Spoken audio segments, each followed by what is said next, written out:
Morning, everybody, and welcome to Tea with Brittany Lea. I am so excited to have you all here with me this morning. We have a very special guest. Matthew Curtis is here today to talk to us all about governmental regulation and how you can help. So everybody perk up, listen to what he has to say. There are some really awesome points on these slides, and those slides will be available on our blog tomorrow so that you can look them over, and the full recap just in case that you missed the live webinar. You can watch it on our blog tomorrow, Friday, at 10 a.m. All right, Matt, thanks so much for being here. We really appreciate having you, and we just want to welcome you to Tea with Brittany Lea, and we're excited to hear what you have to say. Thanks so much, Brittany. I really appreciate it. And thank you so much, everybody, for joining today. This is always a really fun conversation to have. And I like that Brittany has teed it up with what looks like a glass of tea that may have more than just tea in it. Yeah, well, you know, we like our tea in the South, so... Well, the neat thing about this conversation is some people may want to drop a little shot of something in their tea to discuss government regulations. But it's a fascinating discussion because it's something that we didn't really see coming for the longest time. Because, listen, vacation rentals have been around for a long time. No one ever said boo about it. It really has been a new discussion that came out of nowhere. So let's talk a little bit about it, and I'll just start by introducing myself. My name is Matt Curtis. I'm the Senior Government Affairs Director for HomeAway, and I deal with the global government affairs and public policy issues facing this industry around the world. But I'm here today with my VRMA hat on. I'm also a board member with the Vacation Rental Managers Association. This is an incredibly important association that this year is celebrating its 31st year. It is a tight-knit group. I can't tell you enough. If you're not currently a member of the VRMA, I highly recommend joining. It has great benefits attached to it, and I have really enjoyed my membership, my relationship with the VRMA, and I can tell you that I have made some of the best friends that I have through the VRMA. One of the interesting things, not to go on too much about the VRMA, but one of the interesting things with the VRMA and any local or state association where we bring together vacation rental stakeholders is it's a great opportunity for us to share information, to talk about best practices in the industry. One of the things that we talk about is best practices related to how to deal with these government regulatory issues. So one of the things I should start with before I get too far away from my mentioning of the Vacation Rental Managers Association is that when you're a member of an organized group like this, they provide a level of advocacy and education on your behalf. The bigger and stronger the organization, the better your advocacy and education programs will be. So if you're not currently a member of the VRMA, I highly recommend joining. I also highly recommend that you get organized at your local and state level with other stakeholders just to be able to deal with this issue, and I'll speak more about that here in just a few minutes. Just to let you know that the VRMA does have an expert public affairs team on staff, and you will certainly get email notifications from them. You'll get prompted for action with action alerts about what you can do, how you can send in emails and letters to policymakers to help influence and educate them on their public policy decisions.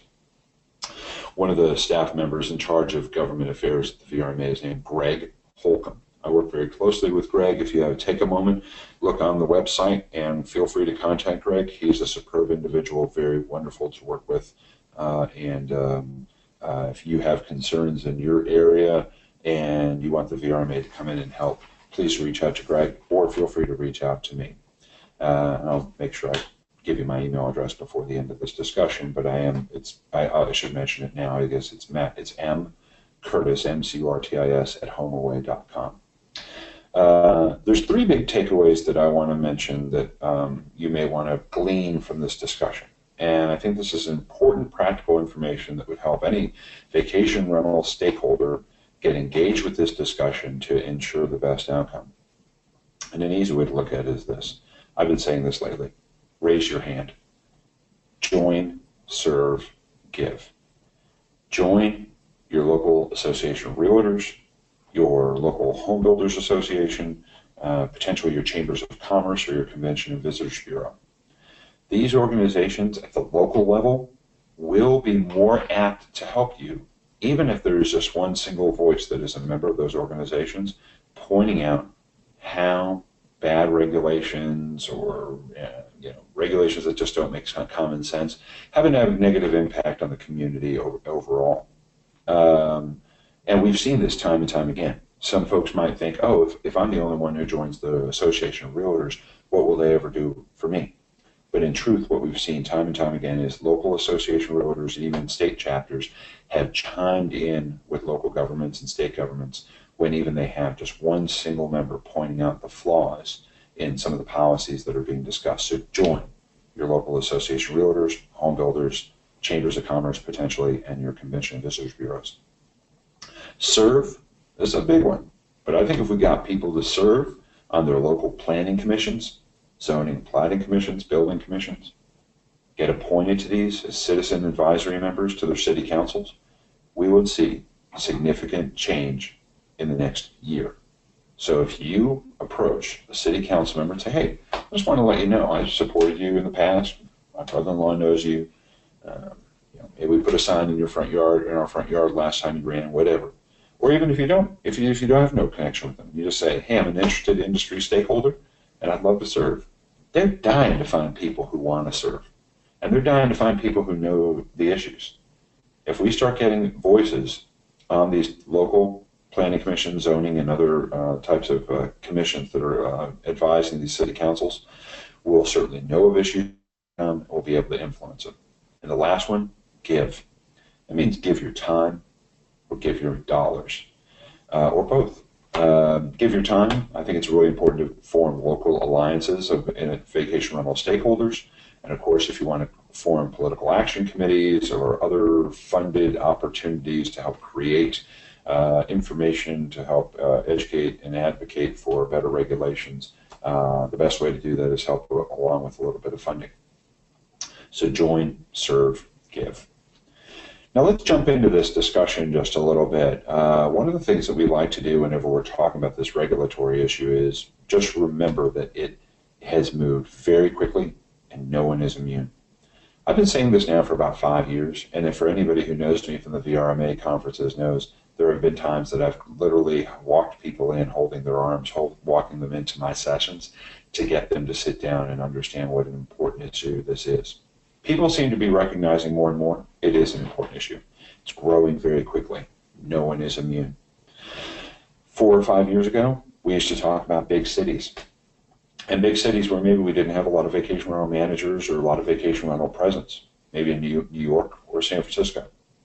But I kept pointing out that what cities like to do is model after each other. And they almost like to compete to racing to the bottom of the barrel as quickly as they can. And it's a race to the bottom unless somebody is providing them information, data, that sort of thing.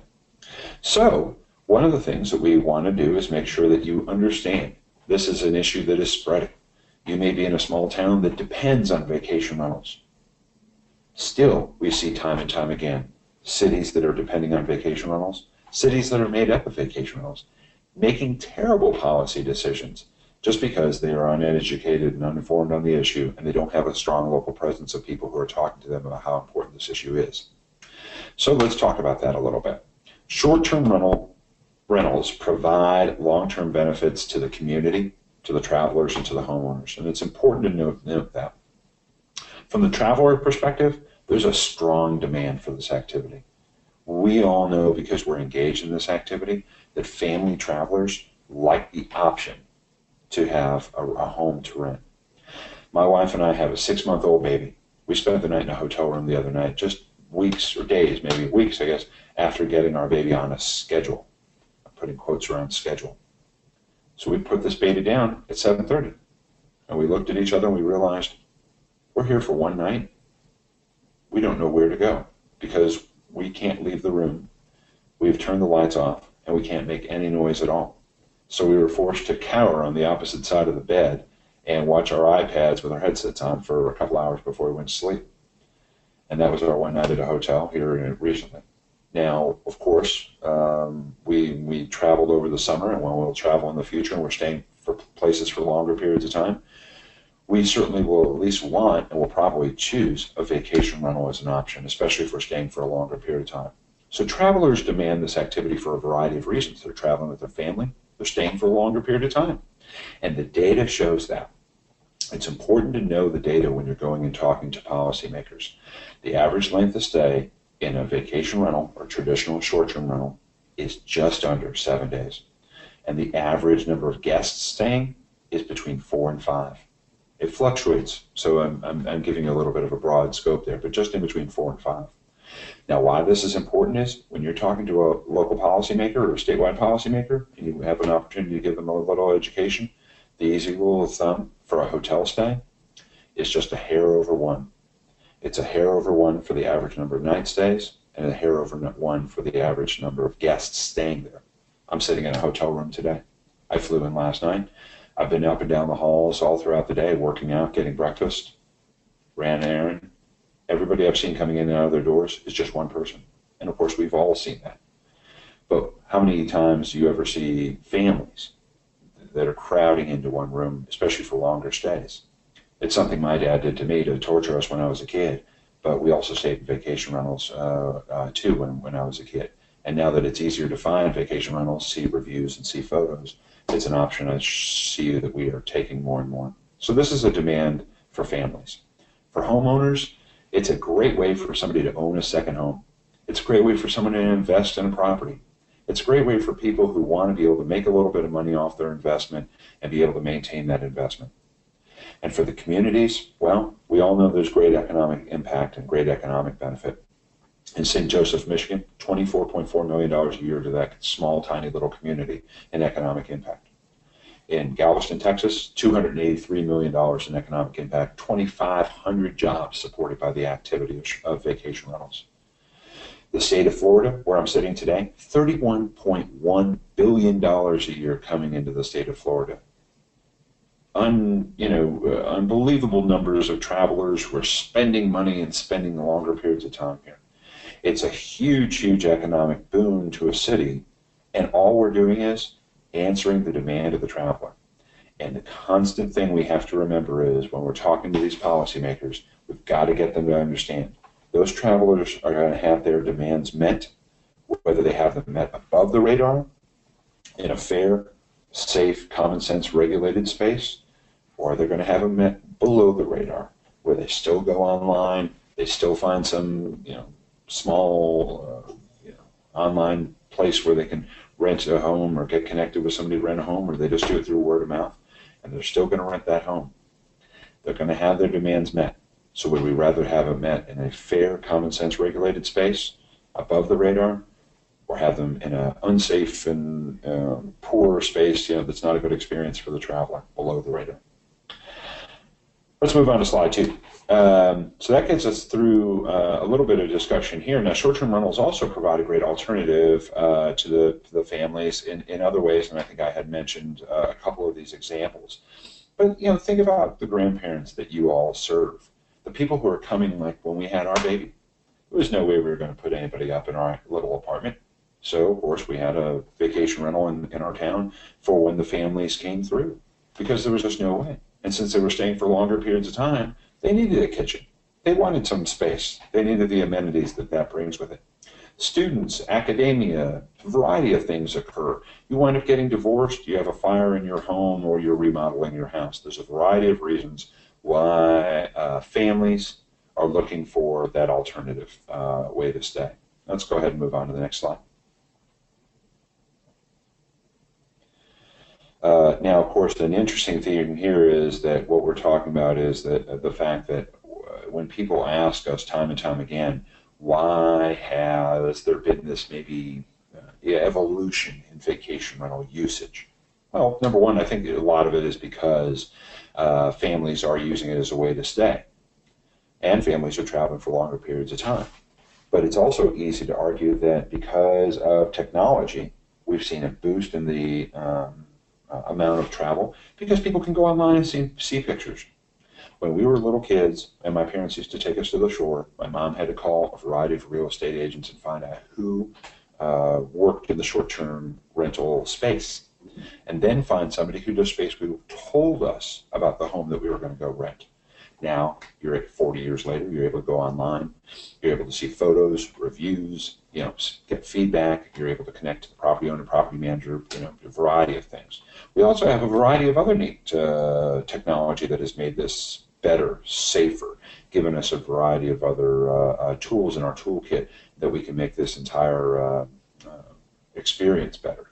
One of the most amazing innovations in technology that I've seen recently is my friends over at NoiseAware.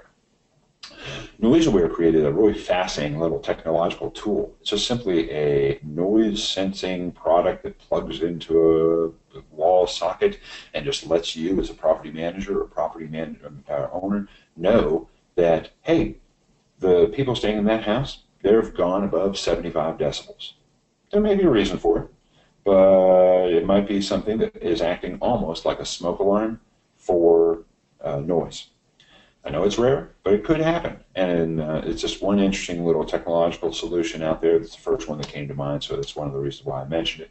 But one of the interesting things about it is I like products like that because you can also track the data over time. And what we're doing is, in some other communities, is we're tracking data from noise, tracking solutions like that to be able to show to the city councils that, in fact, noise is not the concern that they think it is. And that's one big concern that we can alleviate in their mind by sharing data with them. Let's go ahead and move on to the next slide. So this is interesting. There's not really a formalized set of approaches for how to deal with short-term rentals, and that's been a little bit of an interesting thing to look at. What we've seen over time is by people not looking at best practices, by city councils, maybe state legislatures trying to go this alone, not really looking at best practices, not really looping in industry and stakeholders. What we've had is a very fragmented and inconsistent discussion. We've had a lot of people who might come out and view short-term rentals or vacation rentals as some kind of a boogeyman that is somehow or another doing something bad to their community. It is almost without fail that I have never encountered, I honestly cannot think of a time that I have ever encountered an opponent to vacation rentals or short-term rentals, either on a dais, sitting on a city council, or in front of the dais as an opponent who has not freely admitted they use vacation rentals when they travel.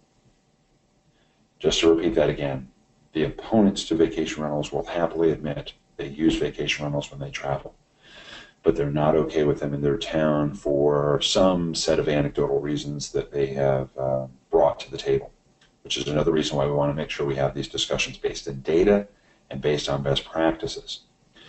So when we look at best practices, it's important that we note that cities that handle this issue well, they actually have higher rates of tax compliance and economic impact, because they are viewing this in a little bit more of a healthy atmosphere that allows for that demand of the traveler and provides for a little bit of for a much better experience for the people coming, rather than renting a home in a kind of under the radar condition. So one of the things that we want to look at here over time is how do we get together with different states throughout the United States and look at policies that respect the rights of homeowners and property managers and all the stakeholders and what we do. We understand the choices the travelers are making while at the same time protecting neighbors. We honestly view that the patchwork of regulations that don't work time and time again have shown to be a great failure, which is another reason why we need organized groups of property managers and owners and all your employees and stakeholders to be prepared to be involved at the local level, but here we're talking about at the state level, to prepare for discussions that will be coming up soon related to best practices that would be good for all the communities in your state. One of the ways that we will see this begin is probably discussion of potential bills that will come forward from different legislators towards the end of the fall, and most U.S. state legislatures begin in about January. So a good thing for everybody on the phone to walk away with is how do we prepare for what is likely going to be some discussion of regulations at the state level? The easy way to do that is let's gather our stakeholders that we touch. You have landscapers, groundkeepers, accountants, people that you work with, people who use your service when they travel, whether they're traveling from somewhere else, or maybe you have some connection locally to people who are using your vacation rental. We want to be able to tell their stories. We want to be able to talk about what works and what doesn't. We want to be able to talk about how this activity is good for a community and how much this is demanded, and how best there are some common sense practices that we can use to find regulatory ground that just makes sense. Let's go ahead and skip ahead to the next slide. The interesting thing about the attempts to address this so far is that what we've seen in different communities at different levels is that we haven't probably done a great job as an industry explaining the traveler trends and the traveler demands. We're getting better at it as an industry every day, but I think if one thing probably a lot of property managers, especially people who I've connected to over the years through the VRMA, I think what the natural assumption was is that policymakers would protect the property rights and of the property owners these managers represented, and understand the business that many property managers have had in place for years, and in some places decades. But I think if we were lacking somewhere as an industry, we did not fully understand the traveler trends and trying to make sure that we were providing an understanding of the families that use this activity. So one of the things that we've seen in different places, and I haven't really touched on this too much throughout this webinar, is the types of regulations that we've seen. We have seen plenty of cities talk about bans. We've seen plenty of cities talk about restrictions that are so onerous they might as well be bans. But one of the interesting things that began popping up over the last couple of years is people who are talking specifically about secondary market or secondary rentals, what we all view as the traditional short-term rental or vacation rental, the whole home that is available for rents for short-term use throughout most of the year, if not all of the year. That's the only way many of us have ever been used to staying. That's the only way most of the policymakers that we've talked to have been used to staying. But what seems to be a particular trend in some places is the discussion of banning or heavily restricting second homes in favor of people who are doing what many of us on this call might refer to as home sharing. The act of renting out a back bedroom or a couch, or the primary rental of somebody's primary home. What I mean by that is somebody who's just slipped out for the weekend. They want to rent their home for a couple of days. The house is still filled with all their stuff, their t-shirts, their underwear, their shoes, their medicine in the medicine cabinet.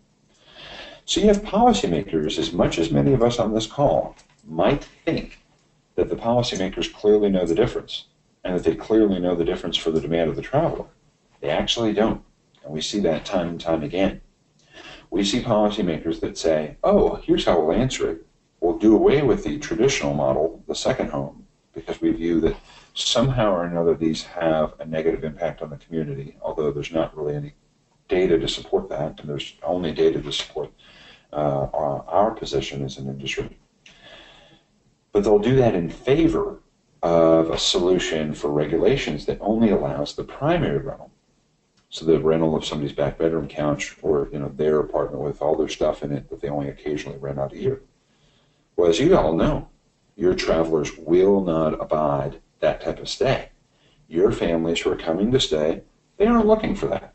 There is a niche group of travelers that will stay in that type of property. There's nothing wrong with it, but it's a small segment of the traveling spectrum. The traditional family traveler that we all serve, they're used to renting a home. They're used to renting a home that feels like their home while they are there. And we have to do a better job of making sure that policymakers understand that. One of the things that we do is we poll in different communities. We ask these different communities, do you understand the difference? Are you in favor of regulations that allow for both types of rentals? Polling is a very successful way to consider influencing your local policymakers. We have not seen a poll that scores under 70% where the community hasn't said we're completely fine and okay with all types of homes being available for short-term use. Make sure that we're respecting the rights of property owners and property managers. Make sure that when we're creating these regulations, that we are very respectful and understand property rights is just an inherent right for Americans and for the United States and for property owners. I mean, property ownership is something that is so just core to our beliefs. How could we let somebody take that right away from us because they view that there's somehow or another a difference in a long-term stay of more than 31 days, as opposed to somebody who might be only staying for 29 days? What's the difference? What activity occurs differently when a family is renting that home just for a shorter period of time? And we have to acknowledge that safety in short-term rentals is a very, very kind of a non-issue. Short-term rentals are homes where families are able to feel safe and are able to act in a home, and is not a concern. Can we just skip ahead to the next slide just real quick? So a lot of cities have already talked about implementing regulation that we need to make sure that we take a look at. Two that we like to use as best practices in the United States are Nashville and Galveston. Both of them will allow all types of short-term rental use, both the traditional short-term rental, vacation rental, and the kind of new sharing economy model. Both recognize that there's a great economic impact to the community. Both allow a level of registration or licensure to allow people to easily get registered and be able to easily file some paperwork that just adheres to just some basic standards for the local community, just letting them know, hey, here we are, here's our phone number, and of course we'll be paying all necessary taxes if we do rent out the house and if taxes are appropriate. So both are really good examples we like to look at. Nashville and Galveston. There's others as well. If you want to look at a small town, I really like Palm Desert. Can we go ahead and skip ahead to the next slide? One of the things that we want to look at over time is that we have certainly seen that the more prohibitive or restrictive the regulation, the more that we have driven this activity underground. And some of the places that we've seen the type of regulation that I refer to as restrictive is where we are putting almost hotel level requirements on a home, where we're putting a different zoning category on a home, where we're talking about the fact that a second home or vacation rental is somehow or another driving up or driving down the affordability of the community. And we hear opponents say both, and often say both in the same sentence. For instance, maybe that short-term rentals are a commercial activity rather than a residential use. What we all know is that we don't need a hotel level of requirement. There's not a necessity for a different zoning category for a vacation rental, and that we are not impacting the housing market in towns. In fact, most housing studies where we've reviewed this show less than half of 1 percentage point, less than 0.5% of a percentage point is the number of total vacation rentals in many communities where we've done these studies. So such a tiny drop in the bucket, and often it's 0.1, or even in some cases 0.01% of the homes in some of these communities are traditional short-term rentals or vacation rentals. It is an insignificant number impact on housing stock. It does not show any clear, definitive impact in the least. And of course, as you all know, these are homes that are being rented, that are often people's second homes, and they're meeting the demand of the travelers. Brittany, I wanted to check in with you just real quick. Can you let me know how I'm doing on time? Yeah, you're doing great. No problem. Okay, great. I'm going to skip ahead to another slide and then kind of begin to wrap up, but I just got a weird little technical notice here, so I just wanted to make sure I touched in with Brittany. Now, just to let you know about the immunity situation, here's a quick shot of cities around the country that are looking at or have passed regulations dealing with this activity. We could probably multiply the number of cities times about 10 to show the number of towns that have been impacted by these discussions throughout the United States, and the um, spread of regulatory discussions is moving. I highly recommend that to prepare for this, you get organized with your local alliance, and build a local alliance of property managers, property owners, and all your other stakeholders to prepare for what is certainly going to be a regulatory discussion coming soon to your town. I can't say that enough, and I'm going to leave you with a couple of tools so that you can go to find out more and learn more about this. One of them is merely an online toolkit. It's built only to be a resource for short-term rental owners and operators, where you can go find out information, look at news, look at best practices, and potentially even connect to other people who dealt with the same issue around the country. And that's called the Short-Term Rental Advocacy Center. We have it up at a website called stradvocacy.org, stradvocacy.org. And it's merely supposed to be a toolkit, even for policymakers, where they can go on and they can find out more about this issue, this activity, and how best to regulate it. It's a great place for you to learn how to organize and how to deal with local policymakers. The other one, of course, is the VRMA. The VRMA has a great online toolkit, and Greg Holcomb in the operation that he runs there is very helpful. Brittany, do we have another slide after this? There we go. I did want to mention at the top of the call, I spoke about this for just a quick moment, that we have state preemptive laws that are certainly being discussed around the country. There's discussions that seem to be coming forward at legislative levels for the next legislative cycle beginning in January. But the one that a lot of people are pointing to is the state of Arizona, where the state of Arizona basically said, let's create basic minimum standards. Basic minimum standards. Instead of having a disjointed patchwork of regulations that don't seem to work, let's create some basic minimum standards to make sure that we're collecting taxes, to make sure that we're benefiting from the economic impact of this activity, but at the same time creating some regulations that just create some kind of understanding no matter where the homes are at throughout the state. Can we go ahead and skip through the next slide? Sorry about that. Just want to make sure that the easy way to look at this is make sure that we are involving all the stakeholders in these discussions whenever they come to a town. So one of the things that Denise Holtz and her group, the SCVRMA, has done so well in Charleston is bringing Charleston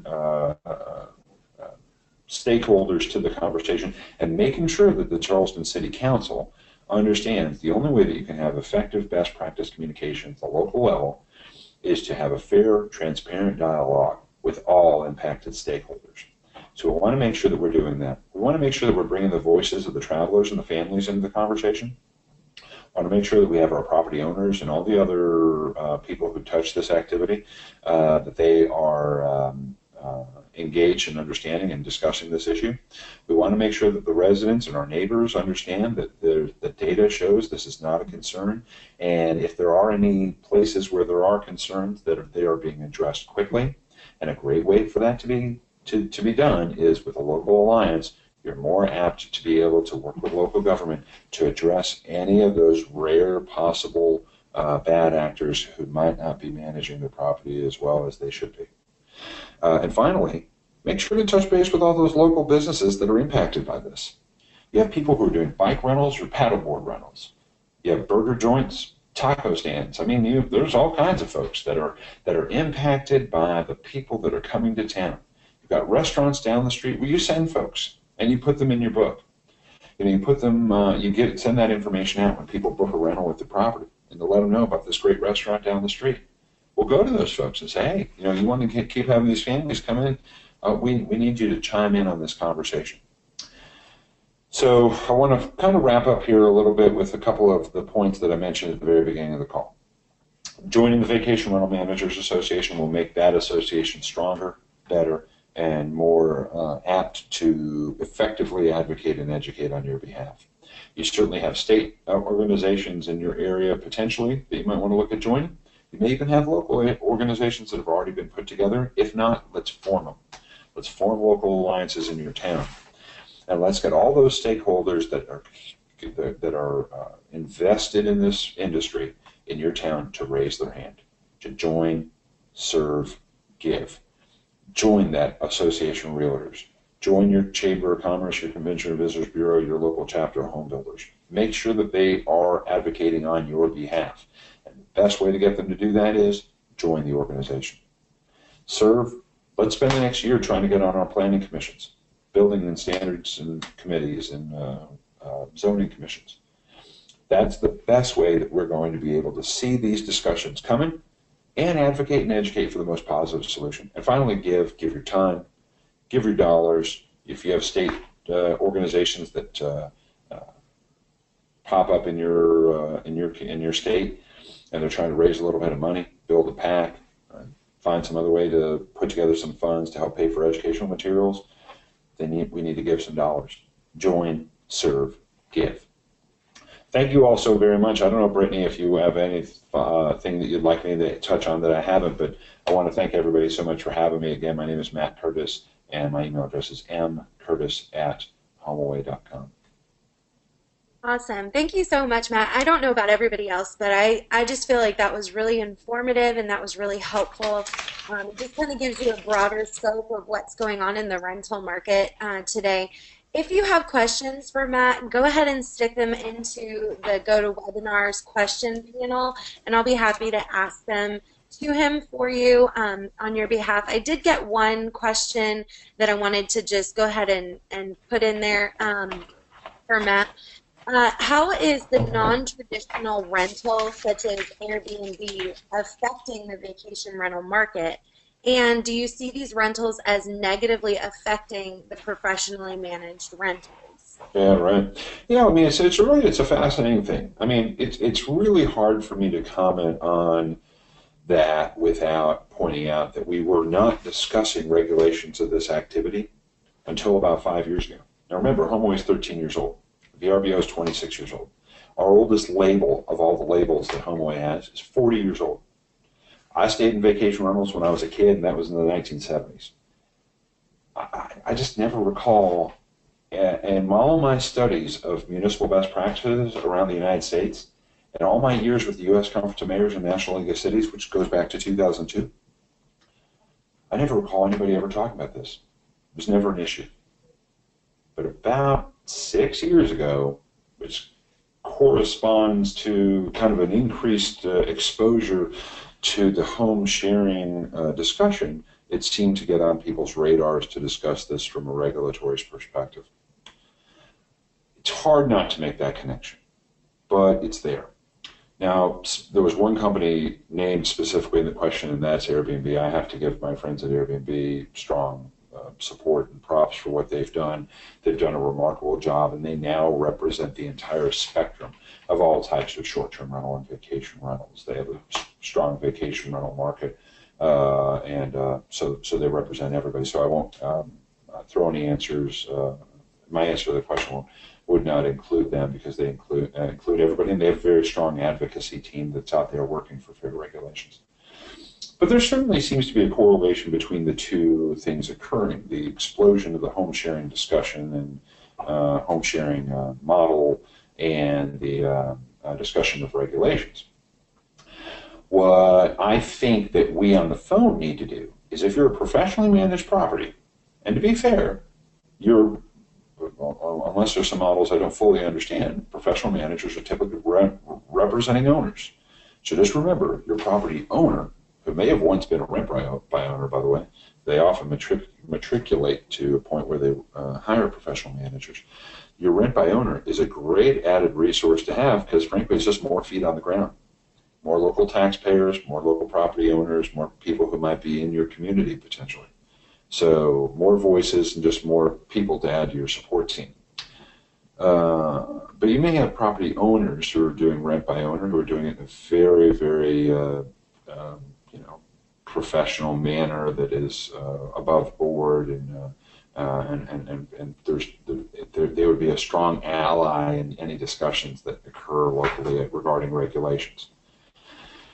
But there is no denying that the two discussions kind of exploded, or the discussion of regulations exploded as we kind of had this second offering of a different type of accommodation, being the home sharing model, and that was about 5 or 6 years ago. The part of the question I think was, didn't really ask this, but I think got my brain thinking that would you want to bifurcate the two? I have to say, I think that's just a bad idea, personally. I think even other officers with the VRMA would say the same thing. Sure, we want to promote the professionally managed property. We want to promote home ownership. We want to promote the traditional style of vacation rental or short-term rental. But at the same time, it seems like the new home sharing model is something that is out there in the world, and it's not going well.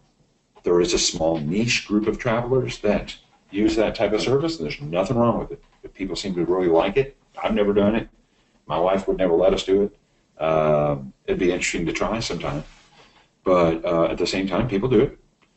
My personal opinion is that it's better to loop those voices locally into your discussion and educate them. Get them to understand that if they're renting out their property, that those properties need to be rented out above board, they need to be paying their taxes, they need to be adhering to local rules and regulations. That's my personal opinion. That's my personal opinion from somebody who's looking at this solely from a government affairs perspective. You want more voices on the ground, you want more stakeholders at the table, you want to bolster your local alliance, then that's a good group to pull in. But I also look at this with that very, very fine laser focus of what I want out of this, which is a good outcome to your regulatory discussion. I haven't seen a successful operation in the United States in all the years I've been monitoring and so deeply in the weeds on this, where the group's working separately, meaning if you had a separate group of folks who are working on the goals of only home sharing, separate from a group of property managers, property owners, and other stakeholders who are working solely on the for the benefit of vacation rentals, I have never seen that be successful. So that also kind of skews my answer to that question. I hope that answered your question. I feel I kind of touched on a few things there, but I hope that answered your question. Yeah, that was great. That was an awesome, awesome answer. Well, I think that was all of the questions that we got. You did such an amazing job. Thank you again so much for being with us, and I especially appreciate you doing this from a hotel room while you're in Florida. It's been an honor having you on the show today, and we're really glad that you came. I just want to go ahead and introduce our topic for next month. We are talking about spotlight on seasons and setting up your year for success. We're going to have Megan Evangelist, who is one of our training department divas. She's going to be in here giving us all the rundown on how to set up your seasons properly so that 2017 runs smoothly for you, and so that your VRM software is running at optimal capacity. So make sure that you register for that. You can click that. You can click the bit.ly link right from our recap video tomorrow on the blog, and we hope to see you next month on Tea with Brittany Lea. Thanks for turning out, everybody. Thanks, Matt. Thank you so much, Brittany. This was great. Awesome. Bye.